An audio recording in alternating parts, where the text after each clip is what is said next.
Sa isang espesyal na audience ng Jubileo para sa mga katekista sa Roma, binigyang diin ni Papa Leo ang Sensus Fidei, isang ikalawang pakiramdam ng mga mananampalataya bilang puwersa na nagtutulak sa simbahan pasulong.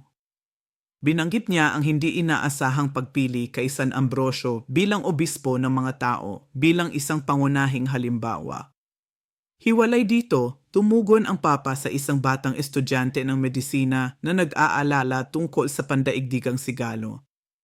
Bagamat kinikilala niya na tayo ay nabubuhay sa mahihirap na panahon, hinikayat niya ito na huwag mawala ng pag-asa na nagsasabing magiging maganda ang mga panahon kung tayo ay mabuti at pinayuhan siyang paunlarin ang pagkakaibigan kay Jesus.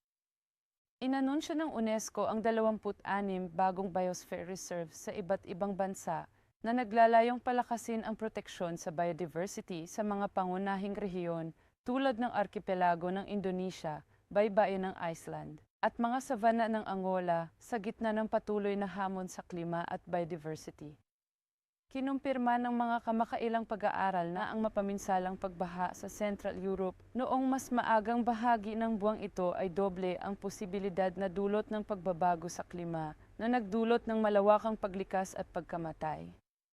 Ang mga kamatayan na may kaugnayan sa klima ay malaki ang pagtaas sa Africa na may mga ulat ng daang buhay na nawala dahil sa matinding panahon sa mga nakaraang taon, lalo na sa Ethiopia. Opisyal na nilitis ng California ang ExxonMobil na inakusahan ng dekadang panlilinlang tungkol sa recyclability ng plastic at ang papel nito sa pagpapanatili ng polusyon sa plastic. Sa Iran, nagpapatuloy ang mga protesta laban sa rehimeng pamahalaan, habang lalo pang tumitindi ang bilang ng mga execution at humaharap ang mga guro sa mababang sahod at matinding paghihigpit sa pag-organisa ng mga independiyenteng unyon. Isang kapansin-pansing kamakailang kaso ang pagkamatay ni Sudabe Asadi sa Karchak Prison dahil sa kapabayaan sa medikal.